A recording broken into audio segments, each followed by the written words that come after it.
Marc Fesneau dénonce la démagogie ambiante toxique dans le bloc central, visant notamment Gabriel Attal, lequel se défend de courir après Bruno Retailleau.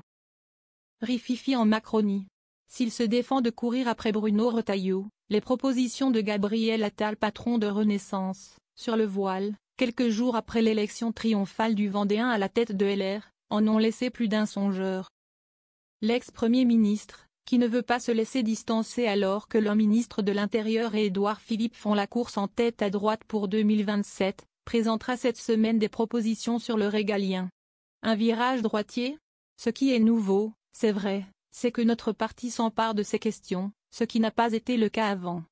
Concède-t-il dans Le Parisien avant de souligner les profondes différences avec les LR de Bruno Retailleau. LR n'est plus un parti pro-européen avec Bruno Retailleau.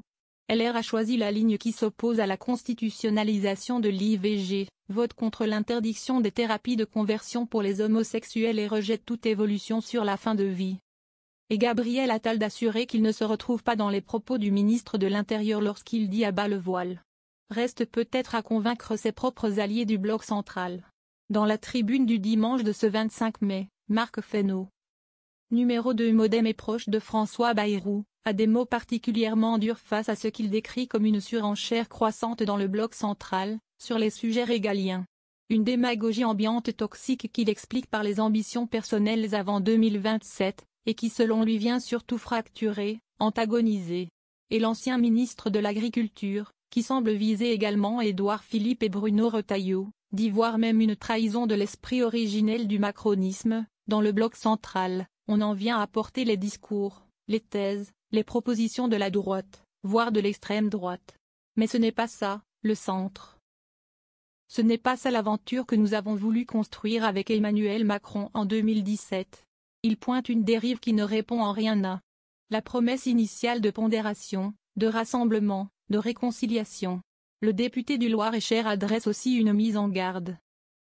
Les Français préfèrent toujours les originaux à la copie.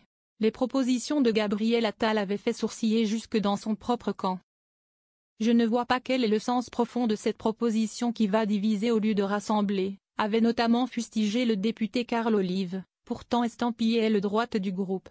Proposition complètement indigente, jugeait un cadre du camp présidentiel, quand un ministre se demandait s'il est raisonnable de mettre sur la table des mesures qui ostensiblement ne répondent pas au problème. De quoi relancer les débats sur la mort du macronisme. Gabriel Attal, qui prône un réarmement idéologique, n'avait que peu apprécié l'éloge funèbre anticipé de Sophie Primas.